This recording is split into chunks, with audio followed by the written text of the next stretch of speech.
Aprender de Grandes empezó hace algo más de 7 años después de una conversación que tuve con mi invitado de hoy, con Emi Chamorro. Lo que nos pasaba con Emi era que caminábamos mucho por los bosques de Palermo en Buenos Aires y siempre me quedaba con la sensación, después de caminar durante 2 horas con Emi, de por qué no grabé esta conversación que estuvo buenísima para mí y para otros que podrían estar interesados. Eso fue como una gotita que colmó el vaso y me llevó a decidir empezar a Aprender de Grandes, este podcast en el cual converso con gente que admiro para aprender de cada una de estas personas que aceptan la invitación. Hoy voy a tener el lujo de volver a conversar con Emi. No sé qué va a pasar porque las conversaciones con Emi tienen poca estructura, ni siquiera sé por dónde empiezan, pero estoy seguro de que vamos a seguir aprendiendo un montón de Emiliano Chamorro.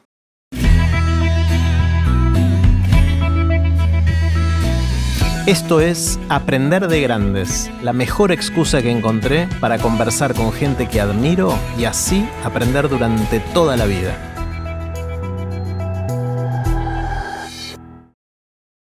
Si te gustan las conversaciones que tenemos en Aprender de Grandes, sospecho que también disfrutarías mucho de los cursos de Aprender de Grandes. Doy cursos de hábitos, de oratoria, el rompecabezas de la vida y muchos más. Podés ver toda la información e inscribirte en aprenderdegrandes.com/cursos. Ojalá nos veamos ahí. Hola, Emi. ¿Qué haces, Jerry? Tanto tiempo. Tanto tiempo. No sé por dónde empezar. Es difícil empezar una conversación con vos porque puede ir para cualquier lado y quiero hacerte la pregunta grande típica para ver a dónde nos lleva, que es ¿qué aprendiste últimamente? Especialmente desde la última vez que grabamos Aprender de Grandes juntos y habiendo pasado tantas cosas en el mundo, en tu vida, en nuestras vidas, en nuestras familias. ¿Qué aprendiste? Creo que lo más relevante diría que es cómo uno deslocalizándose, sobre todo en términos horarios, gana cosas que son difíciles de ganar cuando uno no hace esa deslocalización. O sea, yo me fui a vivir a España y pensé que la experiencia iba a ser vivir en otro continente, vivir en otro país, estar cerca de un montón de lugares increíbles, viajar, aprender otras culturas, y lo más relevante fueron las 5 horas de diferencia horaria con Argentina, en el sentido de tener todas las mañanas libres, todas las mañanas sin mi equipo de trabajo, y eso me abrió como un mundo que siempre quise tener y nunca había logrado tener por voluntad. O sea, estás 5 horas adelante, con lo cual las mañanas de Madrid es la madrugada de acá donde todavía estamos durmiendo. Tu equipo de trabajo está en Buenos Aires, todavía no te reclama, no te pide cosas y vos tenés las horas de las 8 a las 12 o la hora que fuera sin interrupciones. Esto que acabas de hacer es un clásico de cuando ayudábamos a preparar las charlas TED. Ajá. Viste, yo te dije eso y vos me lo streamlineaste, no sé cómo se lo dice. puse, claro. Me dijiste, o sea, para que todos entiendan lo que dije que no se entendió. No, sí, bueno. Se entendió, pero lo refresqué para entender yo, principalmente, y está buenísimo. ¿Y por qué no podías hacerlo acá eso? Porque te tapa la realidad, o me tapaba la realidad a mí, no sé si es universal. Viste, son experiencias muy, muy puntuales. Acá me levantaba, dejaba a los chicos en el cole, y ya había gente que quería cosas, que proponía cosas, que me tenía que juntar, que las reuniones, que te estallaban las cosas del día a día. Y allá dejo a los chicos en el cole y tengo 4 horas sin que me entre un WhatsApp, sin que nadie me llame para una reunión. No me pongo reuniones, inclusive con la gente con la que estoy hablando allá. Trato de preservar las mañanas. Lo aprendí mucho de Luis Pesetti, eso. Que sé que es uno de los entrevistados en Aprender de Grandes.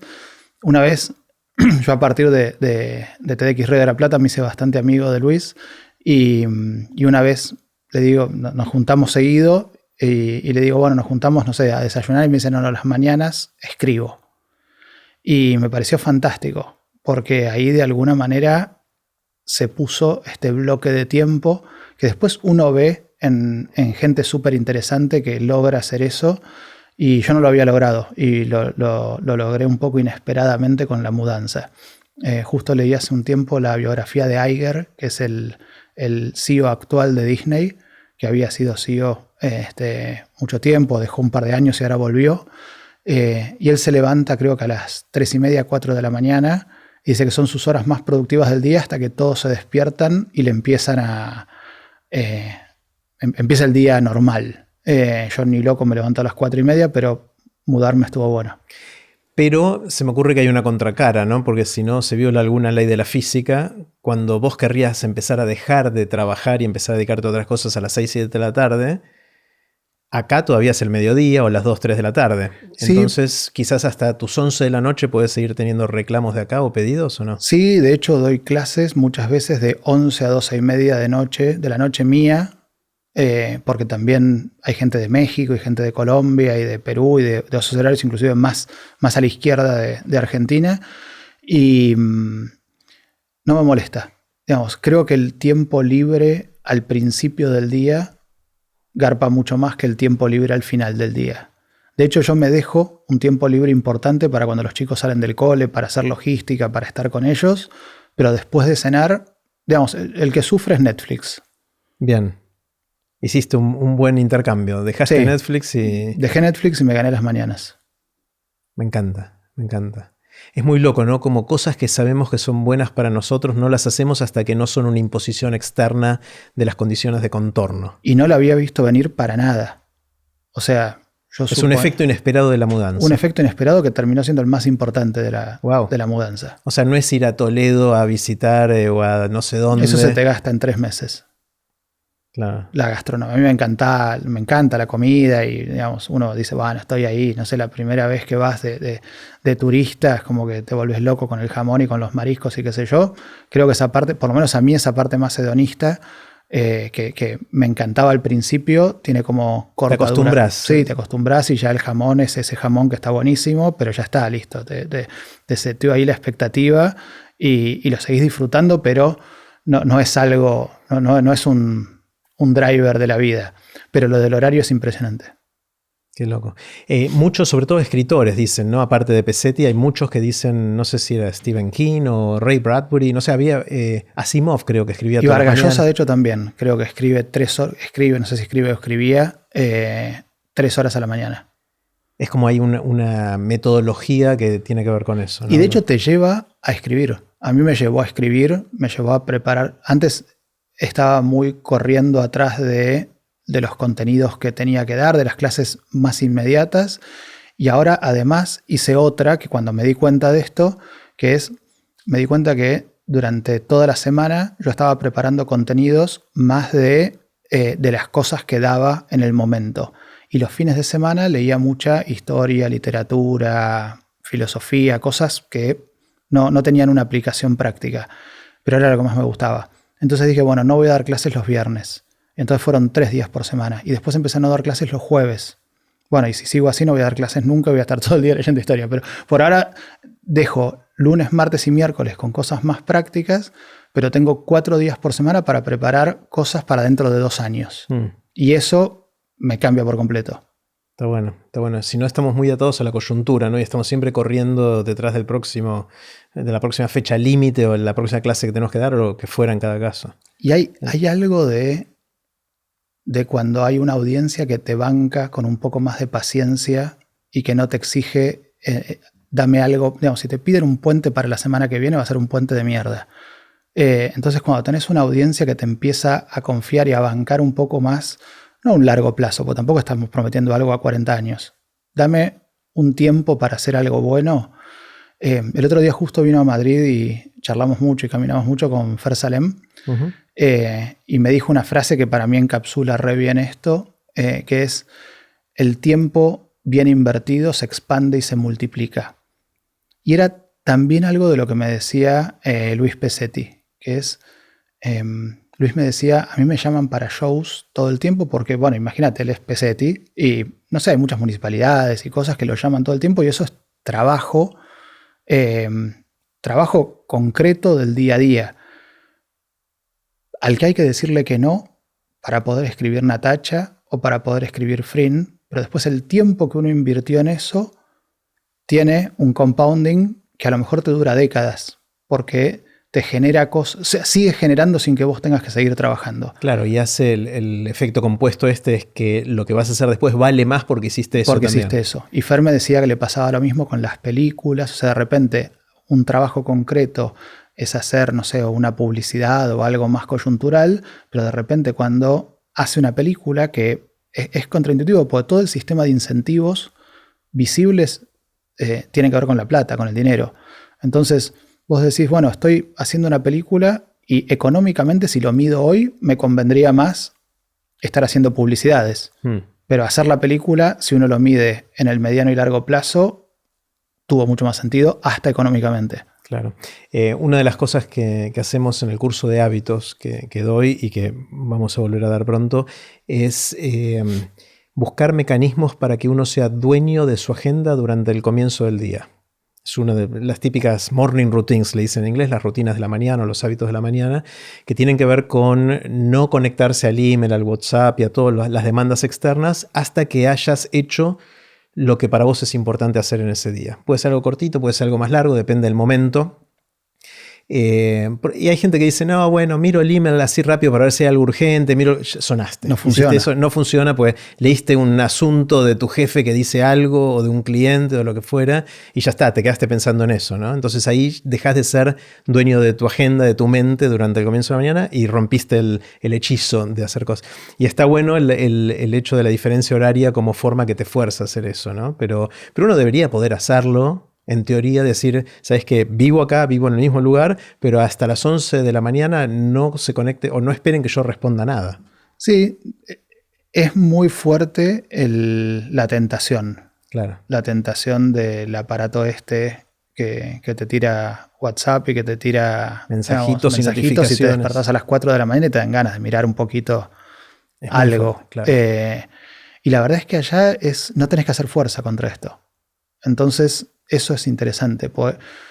Es difícil ponerse en situaciones en las que lo que a uno le conviene requieran estar haciendo fuerza todo el tiempo. Y allá es así. O sea, dejas a los chicos en el colegio y no te escribe nadie. Y eso es fantástico. Está bueno, es muy loco cómo le damos gracias a la tecnología que nos conecta y que acorta las distancias y que hace que todo el conocimiento humano esté al alcance de un clic y todo eso, pero al mismo tiempo eso nos condena, nos esclaviza a no poder hacer lo que es mejor para nosotros. Sí, en un sentido, ¿no? En el otro, a mí me permitió irme. Porque yo no Porque desde lejos podés hacer lo mismo. Y yo tenía todo como armado acá en Buenos Aires y lo pude seguir por Zoom. Digamos, sin Zoom tendría que haber empezado de cero, tirar a la basura todo lo que había hecho acá, era una decisión mucho más pesada. Claro, tuviste la suerte que fue post-Zoom. Post-Zoom. No sé si tuve la suerte de que fue post-Zoom o la mudanza fue por el Zoom. Claro, hay que ver cuál fue causa y cuál consecuencia. Claro. Digamos, creo que la pandemia y toda la sensación de que la virtualidad es posible habilitó la mudanza. Mucha gente le habilitó un montón de cosas.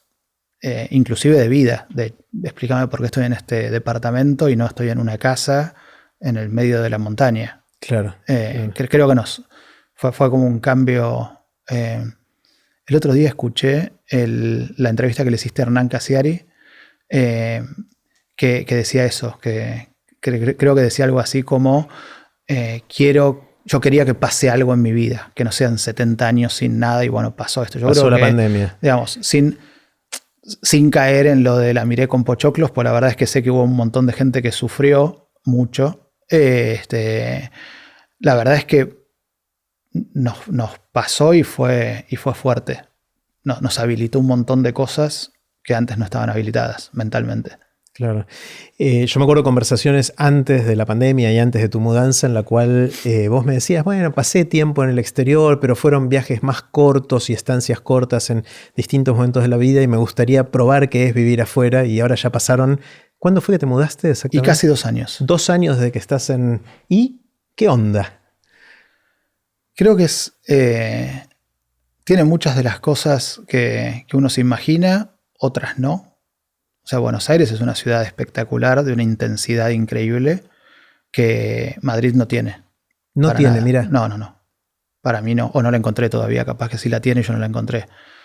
¿Qué aspectos de Buenos Aires no hay en Madrid? que acá las cosas están pasando. Allá las cosas pasaron. Huh. O sea, allá ir a ver cultura es ir a ver lo que hizo un tipo hace 400 años.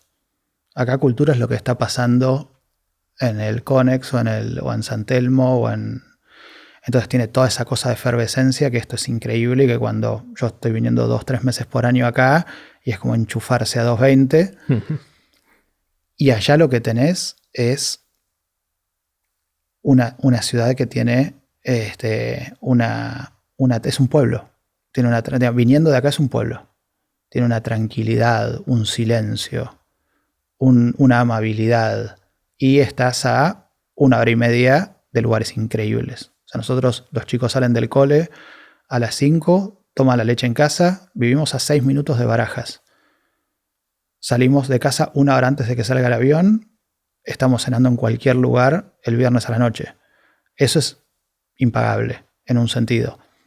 Pero, digamos, la contracara de eso es la efervescencia que tiene, bueno, lo que Borges decía de fervor de Buenos Aires. O sea, acá hay una intensidad que no sé si hay en otro lugar. Probablemente en Londres, pero ciertamente no en Madrid.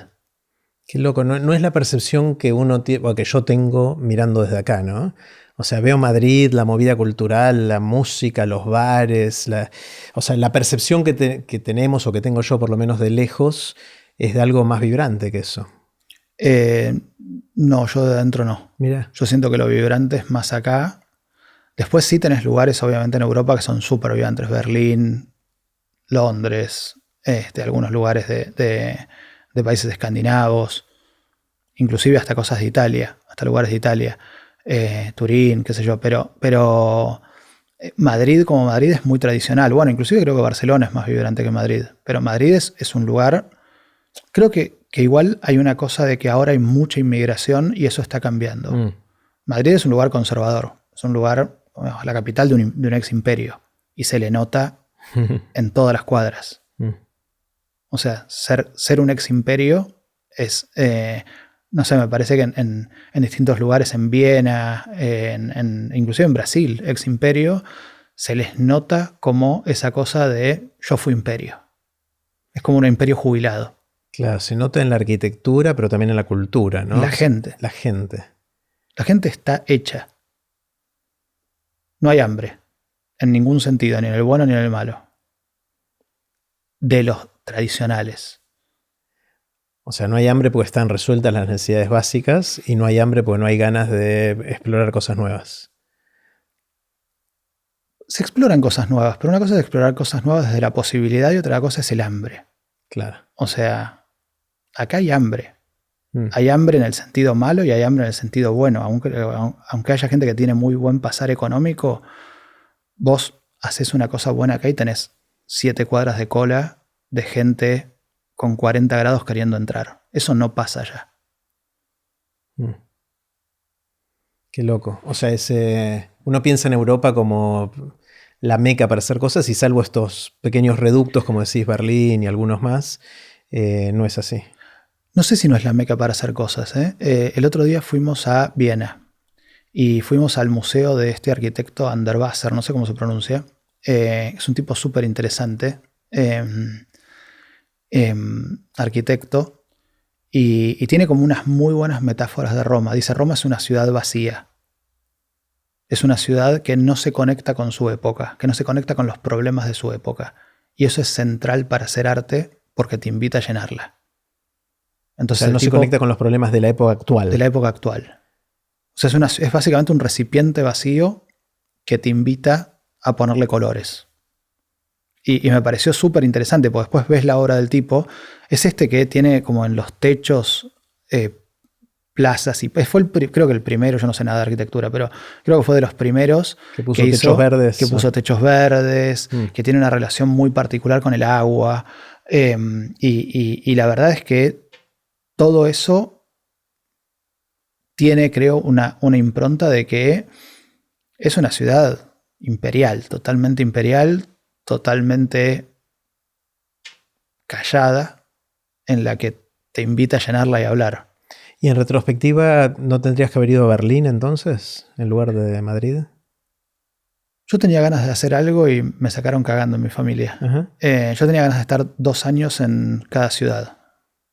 Yo hubiese pasado ahora estos 2 años en Madrid, estuvieron espectaculares. Me iría a Berlín, me iría a Londres. Desde ya a Londres me parece espectacular.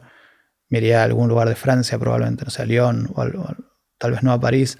O sea, trataría de hacer eso, de ir 2 años a cada lugar para... me parece que es un tiempo lindo como para aclimatarse. Y los 3 al unísono me dijeron, anda yendo, nosotros nos quedamos acá. Claro. Debe ser difícil el costo, ¿no? Porque cada vez que llegas a un nuevo lugar, aprender a vivir en ese lugar, tener vínculos en ese lugar, hacerte amigos.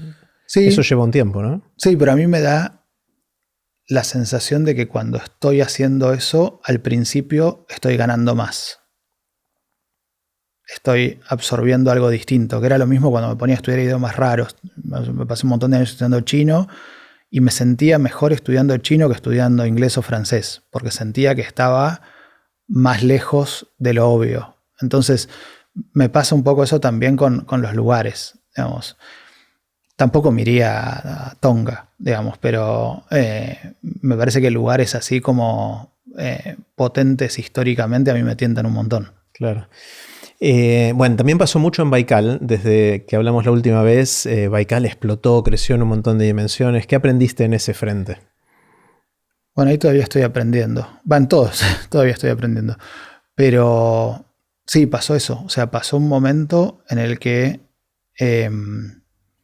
pasamos de empujar a atajar, porque se dio como una especie de loop autogenerado en el que todo el tiempo aparecen cosas que, más bien ahora el desafío es cómo encauzarlas, cómo canalizarlas, que el hecho de generarlas. Uh-huh. Claramente el tipping point fue la pandemia. O sea, yo me acuerdo cuando estábamos en Madrid nosotros, pero preparando la ida, no habiendo ido en el 2019. Y empecé a ver lo de los casos de COVID. De hecho, lo hablé con vos, lo hablé con Meli. Uh-huh. Y dije, bueno, voy a tener que cerrar Baikal. Entonces dije, chao, digamos, está el equipo, está el lugar, voy a tener que bancar los costos para cerrar digamos, toda la actividad física un año. Y yo daba un seminario, ahí un ciclo, que era sobre Kahneman, que tenía, lo daba los lunes a la mañana y tenía 4 inscriptos. Todos los lunes a la mañana venían 4. Laura Gubay, no me acuerdo, como muchos de los sospechosos de siempre. Sí. Y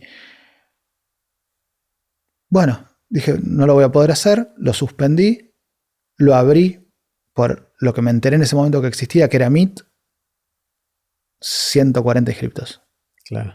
Para lo que tenía, y era como, sí, yo conocía Baikal, pero la verdad es que no podía ir justo ahí, no podía, yo vivo en otro lugar y no podía. Entonces, eso fue como un salto muy, muy fuerte, que siempre, bueno, lo hablamos mucho, sospechamos que cuando se acababa la pandemia la gente iba a decir, basta de virtualidad y vamos a volver a hacer 4, y no pasó. O sea, se mantuvo no el crecimiento ese violento de los primeros años del año de pandemia, del 2020, pero se mantuvo el crecimiento. ¿Y la gente no extraña verse en persona o se dio cuenta que así está bien? Creo que extraña verse en persona, pero después le da fiaca. Se arman un montón de cosas que me entero, así clandestinas de Baikal, que se juntan en casas y ahora se está empezando a pasar en otros países. Pero son más bien como que se empiezan a armar grupitos de afinidad que se van conociendo por el Zoom, se pasan el WhatsApp y se juntan. Pero no, digamos, oficialmente la idea es hacer un par por año, pero que sea eso, que la juntada sea más tomar algo, charlar, encontrarse, pero no ir a escuchar una clase. Claro, es interesante porque las universidades, por lo menos en Argentina, no sé cómo serán en Europa o en España, las universidades y los colegios volvieron 100% a la presencialidad. O sea, hubo un periodo de transición donde había cosas híbridas, pero no funcionaron bien, y ahora están 100% presenciales al punto tal que ni siquiera las filman ni las graban en muchos casos, algunos sí, pero la mayoría no. Y si faltás y te lo perdiste, como era antes de la pandemia y nos habíamos olvidado. Pues, no estuve, después veo el video. No, ya no puedes ver el video porque fue presencial y no se grabó. Sin embargo, pareciera que en Baikal no. O sea, ¿Cómo lo pensás esto? ¿Por qué en Baikal funciona de una manera y en el sistema tradicional de educación de otra? Pienso que porque la gente que viene a Baikal le interesa en serio lo que está haciendo y muy probablemente gran parte de la gente que está haciendo cosas de educación formal le interesa haberlas hecho, no hacerlas. Les interesa... O sea, alguien que hace una carrera universitaria, muchos son vocacionales, digamos, ¿no? Gente que le gusta y que quiere estudiar eso. Porque... Sí, no sé cuánto disfrutan de lo concreto de la materia, digamos. Más bien me parece que la decisión de educación formal es quiero ser abogado. Claro. Y bueno, me voy a comer estos 5 años acá para tener un título y trabajar de abogado. Los que vienen a Baikal en general me interesa lo que va a decir esta persona en el Zoom de hoy a la tarde. Entonces me parece que hay algo de interés más concreto en los contenidos que damos en Baikal que lo que es en una carrera formal.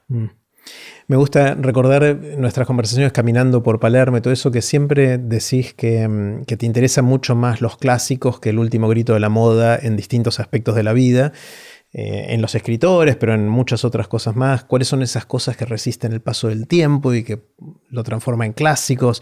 Esas cosas de las cuales sabemos, por más que no lo hayamos consumido directamente, y que podemos citar cosas a pesar de no haber leído el Quijote o lo que fuera. Hace poquito me enteré que ladran Sancho es señal de que cabalgamos, no está en el Quijote. Mirá, no sabía. ¿Viste? Esas son esas cosas que citamos, pero es una cosa que se construyó posteriormente con citas erradas. Claro, y es la famosa prueba imposible, porque tendrías que leer todo el Quijote buscando si lo dice. Bueno, porque si lees el Quijote, claro, no te das cuenta que no lo buscar. dice.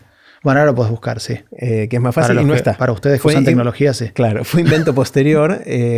Bueno, y de esas hay muchas de esas cosas mal atribuidas, frases mal atribuidas y todo eso. Pero bueno, volviendo a esto de que te gustan los clásicos y todo eso, obviamente también te interesa la tecnología y el impacto que eso tiene en el mundo. Y ahora viene, bueno, toda la movida de los últimos meses de inteligencia artificial generativa, pero en general todo lo que está pasando. ¿Cómo lo estás viviendo? ¿Cómo lo ves? ¿Qué te entusiasma? ¿Qué te da miedo? Con cierta curiosidad a ver cómo sigue. No tengo demasiado una visión ni optimista, ni apocalíptica, ni tengo del todo calibrado el tema en la cabeza. Escucho gente interesante que dice una cosa, no sé, sigo un poquitito el podcast de Lex Fridman, que no sé, el otro día habló con Sam Altman. De hecho, Sam Altman estuvo en Madrid hablando con gente muy cercana y trato de escuchar cosas para formarme una idea y todavía no la tengo la idea. La sensación sí es que es más de verdad que el metaverso. O sea que acá hay algo. O sea, gente que vemos mucho en Baikal que nos parece como muy relevante y lo seguimos, tipo Larry Summers. Larry Summers es el que fue secretario del Tesoro de Clinton, después decano de Harvard, o sea, es uno de los economistas creo más lúcidos actuales. Cuando salió ChatGPT, dijo, esto es del nivel del fuego y de la rueda. O sea, y Larry Summers no es un pibe de 20 años que se entusiasma con el Dogecoin. O sea, no es un criptofan que cualquier pelotudez que pase se va a subir. Digamos, creo que hay algo ahí que es súper potente. Desde el punto de vista apocalíptico, creo que va más allá de inteligencia artificial y también empezó a pasar con todo el tema de biología sintética, que es esta capacidad, esta palanca, este leverage que tienen sistemas cada vez menos complejos para hacer más daño. O sea, antes, un poco la idea esta de Harari, de Guns, Germs and Steel, de toda esa literatura es, la primera cosa que tuvo cierta palanca fue el fuego, que una persona te podía incendiar un pueblo. Si no, con un palo no podías destruir un pueblo de a uno. Bueno, y ahora estamos cada vez más en eso. O sea, cada vez, digamos, entidades más chiquitas, menos sofisticadas, menos financiadas, menos complejas, más indetectables, pueden hacer mucho daño. Eso me preocupa. Creo que inteligencia artificial incrementa eso. Claro. Claro, o sea, y hay una asimetría, porque también da posibilidades de mejora, de resolver problemas y todo eso, y está bueno resolver problemas, pero la asimetría es que un par de golpes malos nos pueden causar mucho, mucho daño, ¿no? Totalmente. Creo que está cada vez más talebiano el mundo en el sentido de que es cada vez más complejo y más frágil. Talebiano es de Nassim Taleb. Ahí subtitula que... Sí.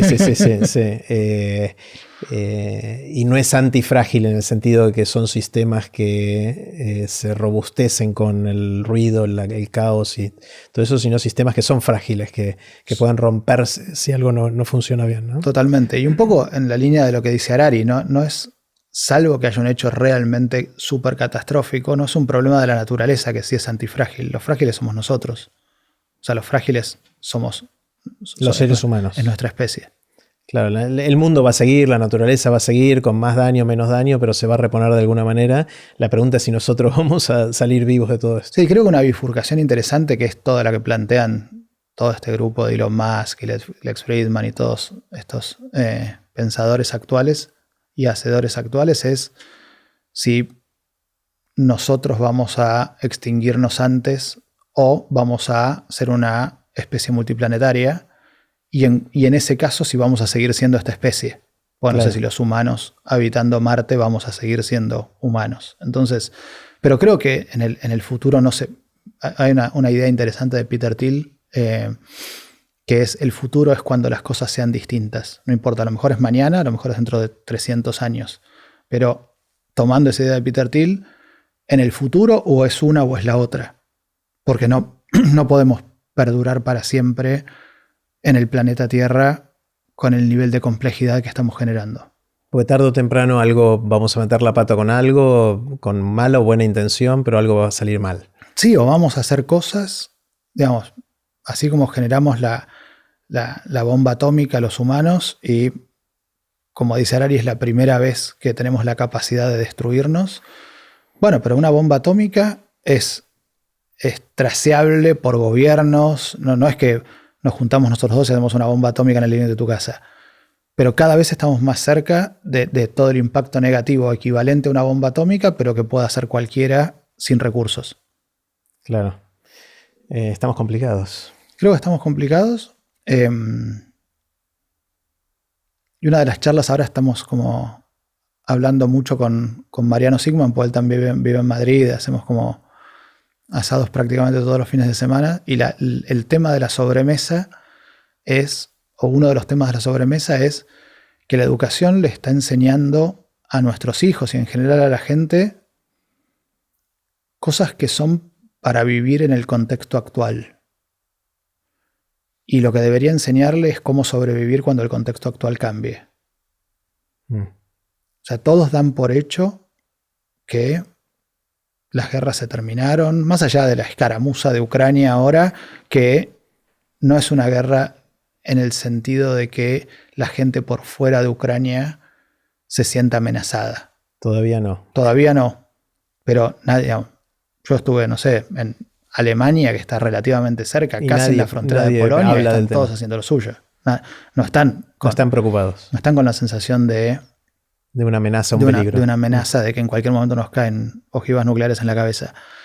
Y la verdad es que esas cosas en la historia de la humanidad fueron cíclicas. Y hace 70 años tuvimos una guerra mundial donde se murieron 30 millones de personas. Uh-huh. Bueno, entonces me da la impresión de que lo estoy haciendo pum para arriba hoy, ¿no? Sí, ya veo. Sí, me voy de acá recontento. Sí.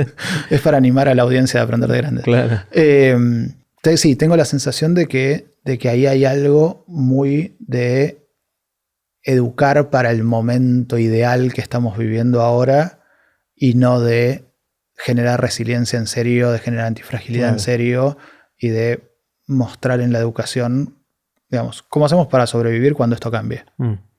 ¿Cómo sería la visión optimista? O sea, pongámonos el sombrero de optimistas ahora y de positivos respecto al futuro. ¿Cómo podríamos argumentar que todo lo que está pasando puede darnos un futuro brillante.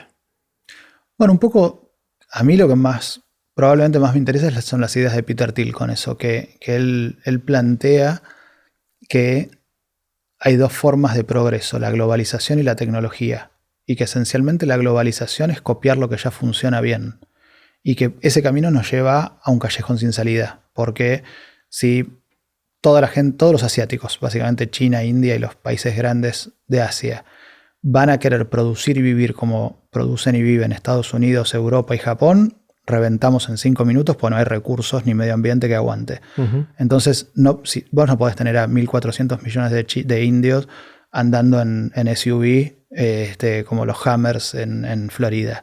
Entonces, que la globalización, dada la limitación de recursos, nos lleva a un callejón sin salida, y que justamente la salida es tecnológica. La salida es tecnología, esencialmente es hacer más con menos. O sea, una cosa serían los autos eléctricos, otra cosa sería, ahora no sé si es toda Europa, pero en España prohíben los autos no eléctricos en 7 años.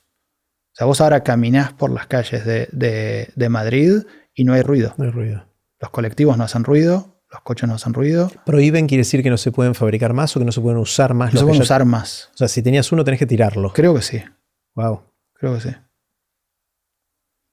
Y eso es muy impresionante. Ahora, no sé, no tengo la estadística, pero a ojímetro, la mitad del parque automotor debe ser o eléctrico o híbrido.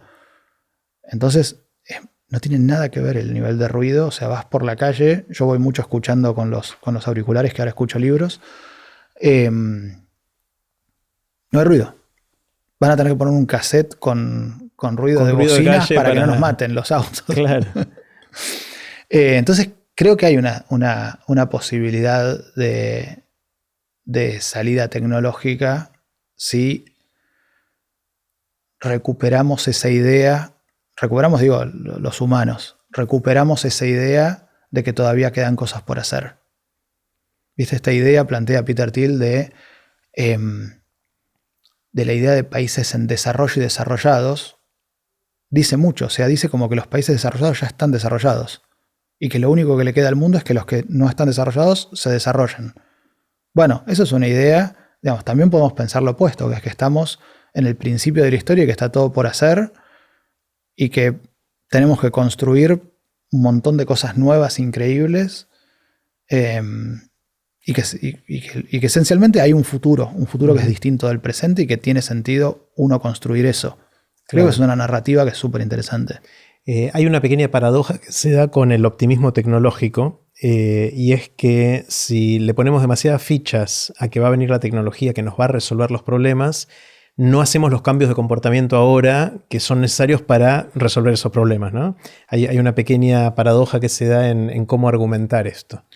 Sí, Peter Thiel tiene una cosa interesante, que es arma unos cuadrantes y dice, bueno, está el pesimismo determinado, el pesimismo indeterminado, el optimismo determinado y el optimismo indeterminado. Entonces, el pesimismo determinado es me va a ir mal y sé cómo. Dice, eso es China. Dice, los únicos que son optimistas con China son los que no están en China. Los chinos son todos pesimistas. Son pesimistas. Con China, dice Peter Thiel. Y saben cómo. Saben cómo, que es que básicamente a China le está estallando una bomba demográfica por la política del hijo único, que ahora la levantaron para la etnia Han, que es el 90% de China. Y ahora están teniendo más hijos. No, le levantaron la prohibición de tener más de un hijo y nadie tiene hijos. Entonces va a haber un colapso demográfico animal en los próximos años. ¿Es por eso que India superó a China en cantidad de gente? Sí, India tiene una pirámide demográfica que es hermosa. Es una pirámide así como muy con una base ancha. Con una base muy ancha. Tiene un promedio de población, no sé, ponerle de 25 años. Pero el tema con China, más allá de que es mucho más vieja, tienen como 35 o 40 años de promedio, es que es tan finita abajo que ya la población económicamente activa se está reduciendo. Y dentro de poco se va a empezar a reducir la población total. O sea, China, la idea es que ahora tiene 1.300 millones de habitantes, va a tener 800 millones al final del siglo. Wow. O sea, entonces, eso es pesimismo determinado. Pesimismo indeterminado, plantea Peter Thiel, es Europa. Sabemos que se va toda la mierda, pero no sabemos cómo. Entonces dice, Europa es como el pibe que está pateando la lata por la calle Barranca Abajo, y dice, por eso están todo el día de vacaciones. Pues igual se va a ir toda la mierda. Así que disfrutamos mientras todo podamos. el día exactamente. Es living la vida loca antes de que la fiesta se acabe, y por eso están todo el día comiendo y de vacaciones. Dice, el optimismo determinado es el de Estados Unidos de Kennedy. De nosotros vamos a ir a la luna y vamos a volver. Es nosotros vamos a construir un futuro mejor con un plan que sabemos cuál es y puede fallar, pero después hay otro plan. Y dice, eso duró, digamos, hasta los 70s. Y después está el optimismo indeterminado, que es lo que decías recién. Bueno, va a ir todo bien, pero no tengo idea de cómo. Hay tanta gente haciendo cosas buenas que vamos a terminar zafando. De alguna manera. Ese es el peor de todos. Claro. Porque ese te relaja y no haces nada. ¿Y Estados Unidos dónde está ahora? Ahí. Para Peter Thiel está ahí. En un optimismo indeterminado. En un optimismo indeterminado. Creen que les va a ir bien, que nos va a ir bien, pero no saben cómo. Es la lógica de la exposición. Es la lógica de, bueno, el que vende una empresa no sabe qué hacer con la plata, entonces se la da al fondo de inversión que no sabe qué hacer con la plata, entonces se la da al banco que no sabe qué hacer con la plata, entonces compra acciones de empresas cuyos managers no saben qué hacer con la plata, entonces optimizan todo y es toda una optimización y nadie crea nada nuevo. ¿Sí? Lo distinto a eso es, él plantea que eso es un síntoma del estallido de la burbuja tecnológica, que había proyectos megalómanos y que después de los 90, de que estalló la burbuja tecnológica, eso se ve como, no sé, como megalomanía, como hubris, como cosas muy delirantes. Entonces ahora hay que hacer todo chiquitito, lean startup, todo pruebita, y que todo se descartan las grandes cosas. Hasta Elon Musk, que es el tipo que esencialmente él fabricó. Claro. ¿Y vos dónde estás? ¿En qué cuadrante? En lo personal, emocionalmente, ¿en qué cuadrante estás? No, me tienta eso. Me tienta la lógica de Peter Thiel. ¿De ponerte dónde? ¿En cuál de los 4 cuadrantes? En optimismo determinado. ¿Y cuál es tu plan? Porque si tenés optimismo determinado, tenés que saber cómo. Cambiar la educación con Baikal. Ok, a ver, contame más. No sé, no tengo idea. Claro. ¿Hay algo indeterminado en tu determinismo? Sí, es que me parece que ahí uno puede tener, y creo que lo que tiene sentido es tener como cierta determinación en el objetivo y no sé cuál sería la traducción de nimbleness, pero como esa posibilidad de iterar en el cómo. Sí, ser ágil y poder moverse. Y poder moverse, entonces decir, va por acá, no va. Bueno, lo mismo que nos pasó. Era físico el plan. Vino la pandemia, ahora es virtual. A lo mejor dentro de 2 años es con señales de humo, pero no es que me pasé a hacer zapatos o tuercas. Seguimos en el mismo lugar que es educación, entretenimiento, o sea, mezclar educación, entretenimiento, hacer la educación parte de la vida y de que sea una ida y vuelta con el hacer y convivir. Un poco Meli lo ponía como una especie de School of Life. Creo que es eso, como el gran propósito, que obviamente uno nunca alcanza, y después es ir como siendo muy tácticos en el cómo. Uh-huh. Digamos, la realidad nos va poniendo distintas posibilidades y vamos eligiendo las mejores. ¿Qué estás leyendo? Ahora estoy enloquecido, totalmente enloquecido, Primero no estoy leyendo, desde hace 2 años que no leo. Escucho.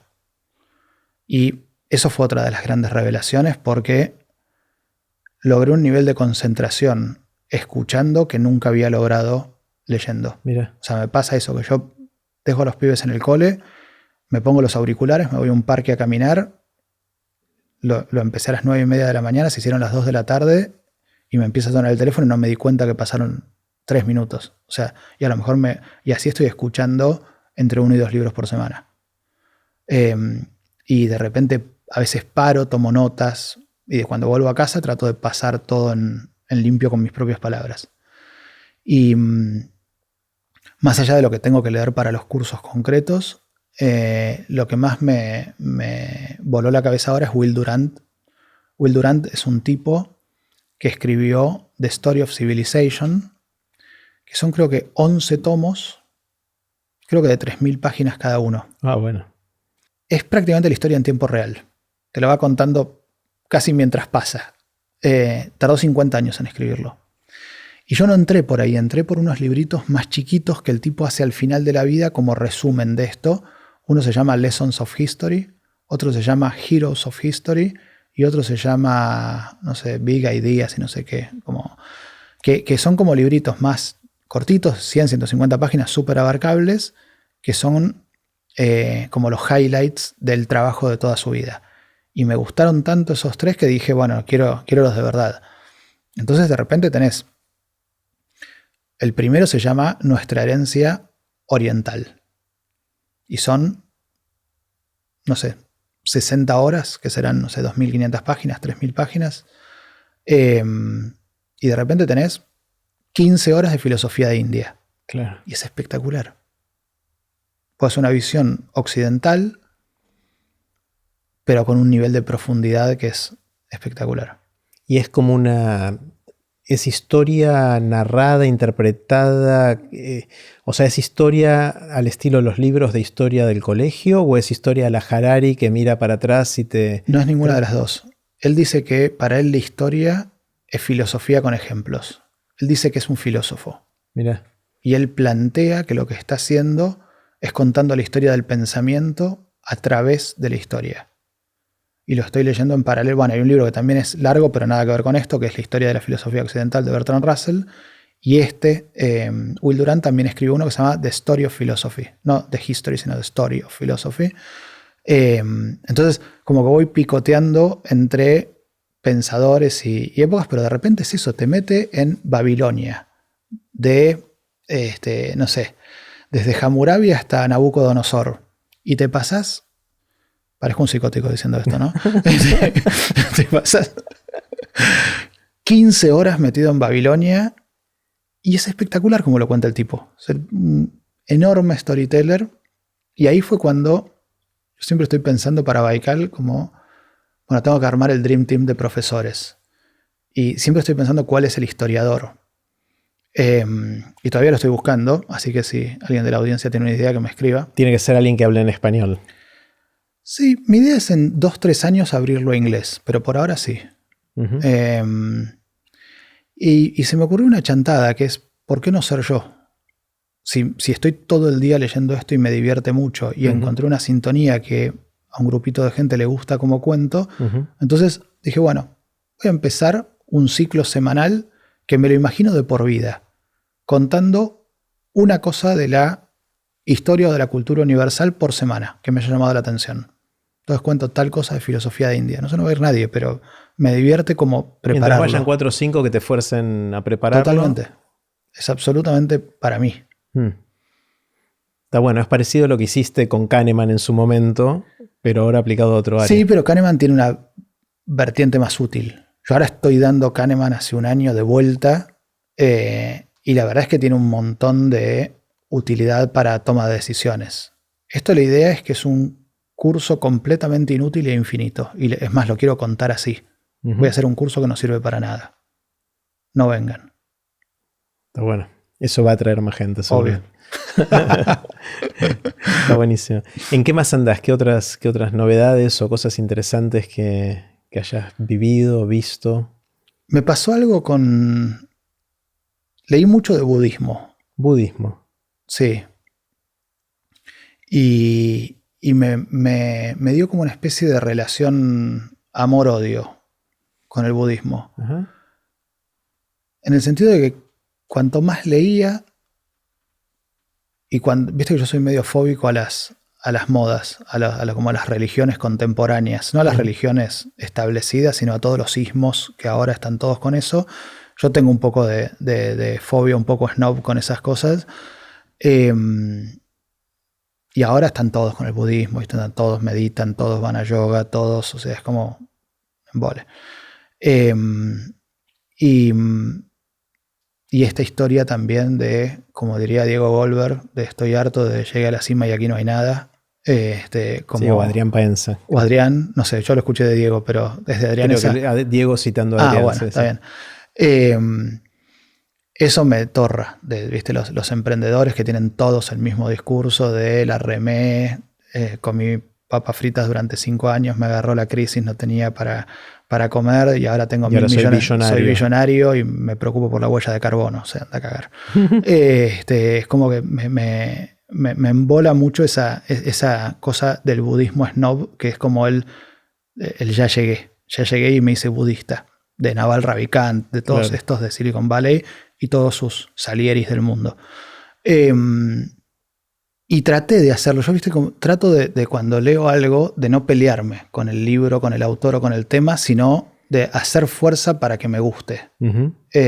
Y no, con este no lo lograba. O sea, como que leía, no sé, el arte de arreglar la motocicleta, el Power of Now, todos estos que, y me trataba de concentrar mientras me lavaba los dientes, en lavarme los dientes, y me parecía una pelotudez todo. Y creo que le encontré una vuelta con la que me amigué a esto. Y se la encontré un poco a través de la pelea con el budismo, que yo sentía que muchas veces estaba con gente que no estaba con sus hijos, por ejemplo, para ir a yoga.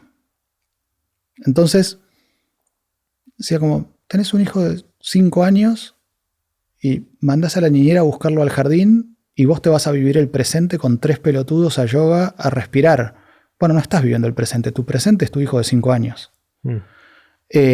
Aunque sientas que le estás prestando atención a la respiración en la clase de yoga. Entonces, ahí se me reconfiguró y dije, claro, el presente también puede ser nuestro momento de la vida. No el presente de respirar. De respirar. No el presente. Empecé con creo que me la pasaste vos y Mariano y todos, la aplicación esta de Sam Harris. Me hice todos los cursos de esos, que yo como nunca me enganché. Pero cuando le reencontré eso, que también viene de Pesetti, cuando me fui a vivir a España, él me dijo, anótense, Inés y vos, ¿a qué van? Y lean eso de vez en cuando. Y entonces es ese presente un poco más amplio, decir, bueno, obviamente todos tenemos cosas que conviven en nuestros momentos, nuestros proyectos, nuestras familias, nuestros amigos, 20 cosas. Pero probablemente siempre hay alguno que predomina. Y siempre es como que hay una tentación fuerte a escaparse de eso. ¿Viste? El que recién tiene hijos y justo ahí tiene que demostrar su no sé qué laboral. El que está haciendo un proyecto y justo ahí se enganchó con una pareja y no puede hacer su proyecto. Y después, siempre es como que tendemos a escaparle a la cosa del momento. Y ahí me interesó. Y lo estoy tratando de pensar así. Como que vivir el presente no es vivir el presente de prestar atención cuando te lavas los dientes, sino de un presente más grande. De cuál es el momento de tu vida y cómo vivirlo a fondo. Pero bueno, es como un budismo ampliado, budismo holístico, si querés. Ponele. Me gusta. Creo que lo voy a adoptar de alguna manera. Vamos a ver si sale o no sale.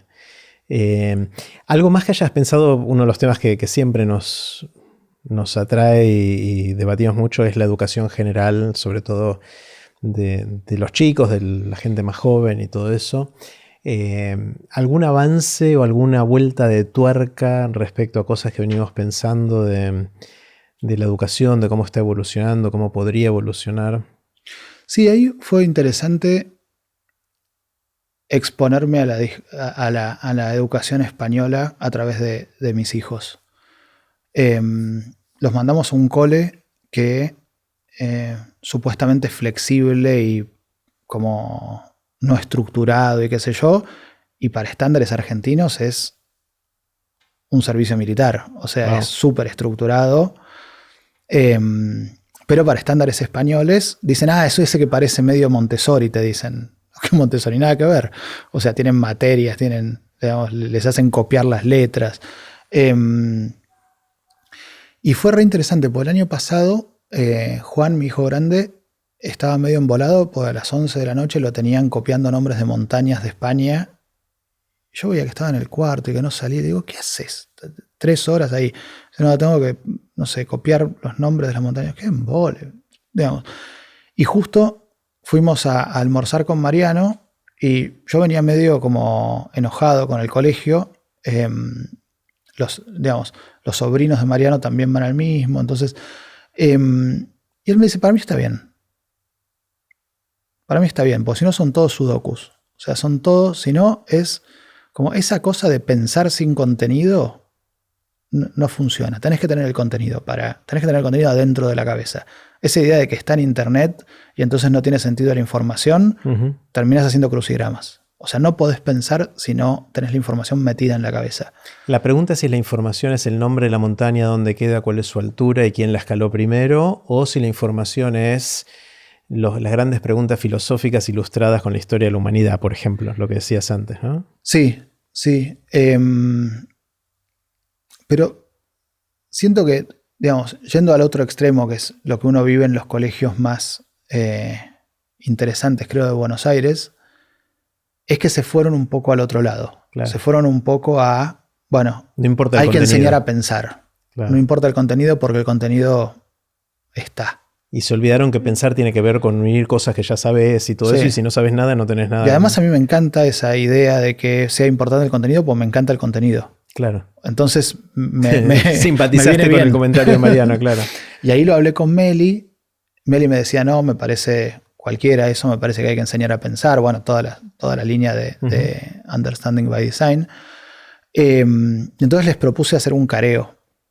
Entre Meli y Mariano. Entre Meli y Mariano, y lo hicieron en un bar en Buenos Aires. Y como son los dos demasiado amables y buenos, se pusieron de acuerdo, pero yo no les creo. Claro. O sea, para mí hay un punto... ¿En qué se pusieron de acuerdo? Se pusieron de acuerdo en que en verdad es esto que vos decís, que le informas, que depende de a qué llames información. Pero yo creo que si los logramos poner, podemos hacer un conjunto Baikal Aprender de Grandes, los logramos poner en realmente apretar en el punto de desacuerdo. Yo creo que hay un punto de desacuerdo súper esencial de cómo hay que ser, de cómo hay que educar. Allá en España, esencialmente te educan para ser un buen español. O sea, vos tenés que saber las cosas. O sea, te educan en la civilización para ser un buen español. No es que te están... O sea, si vos venís acá a Buenos Aires, yo diría ningún colegio educa para ser un buen argentino. En todo caso te dirán, bueno, te educo para que despliegues tus posibilidades en la vida, para que te realices, para que te apropies, para que seas buena persona, pero no para ser un ciudadano. Digamos, allá tienen una cosa... Explícitamente lo dicen ahí en España. ¿O está implícito? No, yo creo que está capaz que lo digan explícitamente. Para mí es como que cuando te pones a pensar 2 minutos, están generando ciudadanos. Están generando algo que es tener que saber todo lo que tienen que saber. ¿Viste esto que dice Meli de no cubrir contenidos, sino descubrir contenidos? Bueno, ellos cubren contenidos. Que los descubran solos después. Pero acá vienen a cubrir los contenidos, entonces más vale que sepan las montañas. Ahora, acá también, ¿no? Acá estudiamos las provincias, las capitales, las fechas patrias, tenemos los feriados y hacemos el acto conmemorando cosas. O sea, en general la educación es bastante nacionalista en casi todos los lugares, ¿no? Sí, pero siento que acá, por lo menos en los lugares más progres, hay un cuestionamiento a eso. O sea, probablemente si te vas a un colegio perdido en no sé dónde, sea así como decís. Pero en los colegios más de vanguardia, creo que lo hacen para cumplir un poco con el Ministerio de Educación, pero la onda no es esa, claro, sino que sienten que la educación va por otro lado. Bueno, en los colegios de vanguardia de España es eso. O sea, parecería estar más atrasada en esta evolución. Parece, lo que pasa es que ahí no sé, digamos, uno cuando, nada, yo soy argentino y estoy hace 2 años ahí, o sea, no soy imparcial juzgando, pero parece estar más atrasada en todo.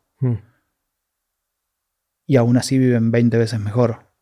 Entonces es súper raro. Los chicos, los adolescentes, es como si a la misma edad tuvieran 3 años menos allá. O sea, son mucho más nenes. Porque no tienen roce, no tienen... ¿Qué les falta? No queman etapas, van tranquilos. O sea, yo iba al concierto de fin de año y a los pibes de 15 les ponen campanita. Yo decía, ¿cuándo viene Divididos? Claro. Es como que uno dice, che, esto parecía una cosa de Capusotto. O sea, pero ¿es bueno o es malo, no? Porque por otro lado, si te vas al extremo de quemar etapas, son adultos muy temprano y hay bueno, cosas... es eso. Cuando uno lo ve viniendo de acá, dice, che, estos son embole. Digamos, ¿cómo a los pibes estos les van a poner 2 pibes cantando campanita en el acto de fin de año? Parecía una sátira. Y después cuando lo ves en el contexto, digamos, esos dos pibes probablemente toman alcohol un poco después, tienen como una cosa, creo, un poco menos jugada, menos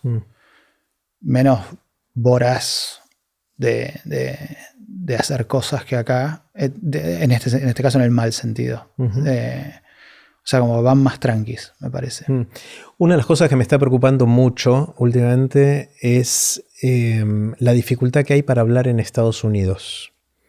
Esta movida cultural que está bastante enfocada inicialmente en los campus de las grandes universidades, las de elite quizás al principio, pero que es una onda expansiva que está creciendo a otros aspectos, otras áreas de la sociedad, de que hay mucho del deber ser de recuperar derechos que estaban de gente que había sido marginada por distintas razones, excluida, etcétera, que está bueno incluir a todos, pero en ese proceso se está penalizando la gente que dice algo que no es lo que debería decir y hay mucho de la cultura de la cancelación, hay gente que tiene miedo de hablar, hay mucho de hacer lo que hay que hacer para ciertas cosas, con lo cual se está rigidizando la conversación. Porque si la gente no se anima a decir lo que piensa, entonces no hay una conversación de verdad. ¿Hay algo así en Europa o eso es puramente yanqui? Yo creo que está todo más atenuado. No te puedo hablar por Europa, pues bueno, lo que vos vivís en tu perspectiva madrileña. Mi micromundo de los 3 con los que yo hablo y nada, estamos hace poquito y siento que no hay una cosa tan fascista como uno ve en los extremos en Estados Unidos, inclusive acá en Argentina, donde hay cultura de cancelación, donde uno no puede decir algo que vaya en contra o que ni siquiera que vaya en contra, que plante una pregunta sobre algo que es un dogma de la actualidad y chau.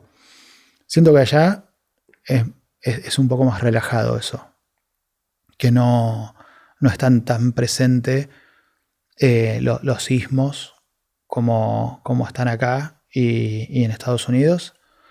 Allá el tema dominante es el cambio climático. En Europa. No sé si en Europa, en España, sí, yo creo que en Europa, pero básicamente toda Europa. Francia es tremendo con eso. Y tienen una cosa muy dogmática con eso, con el cambio climático. ¿Qué dicen? ¿Cuál es? O sea, vos le llegás a preguntar a alguien en España o en Francia,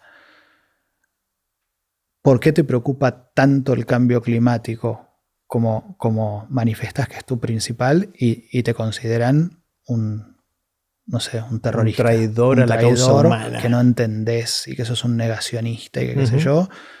Y le decís, yo no estoy negando que sea un problema, lo que estoy diciendo es, hay muchos problemas. La pobreza es un problema, la guerra es un problema, la falta de entendimiento es un problema.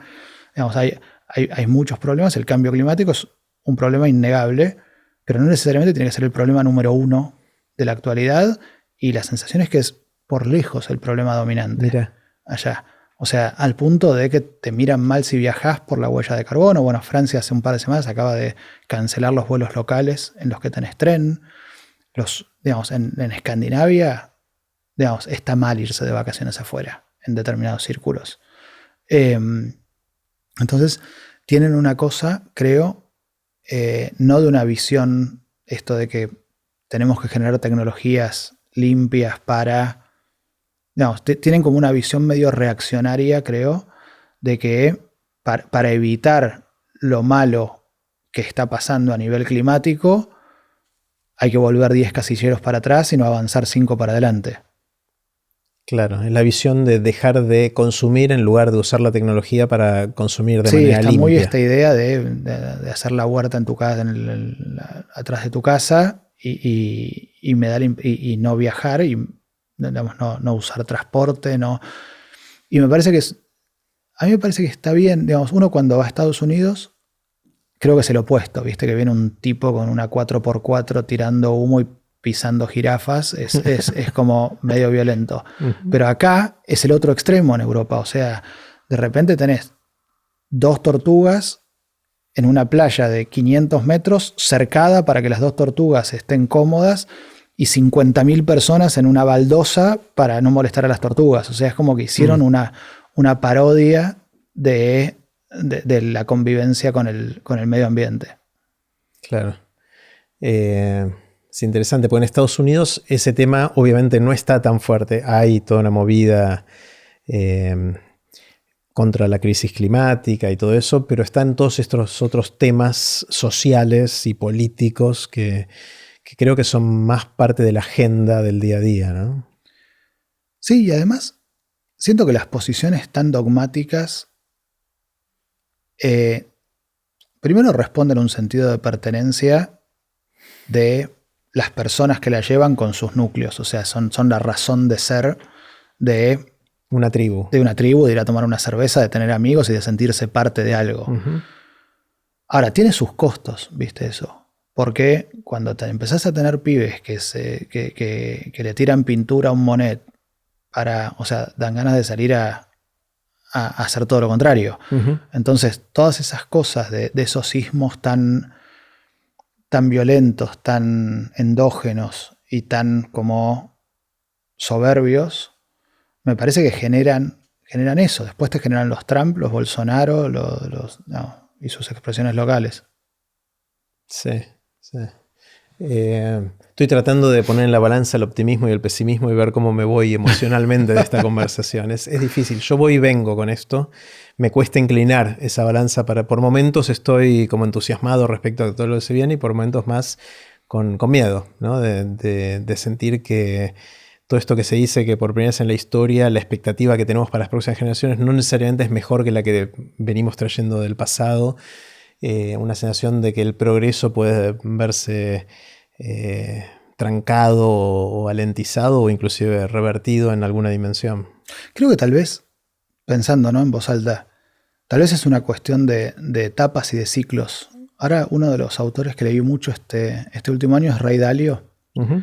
Que es el fundador de Bridgewater, un hedge fund como súper importante, y que escribió 3 libritos cortitos, así como bastante accesibles.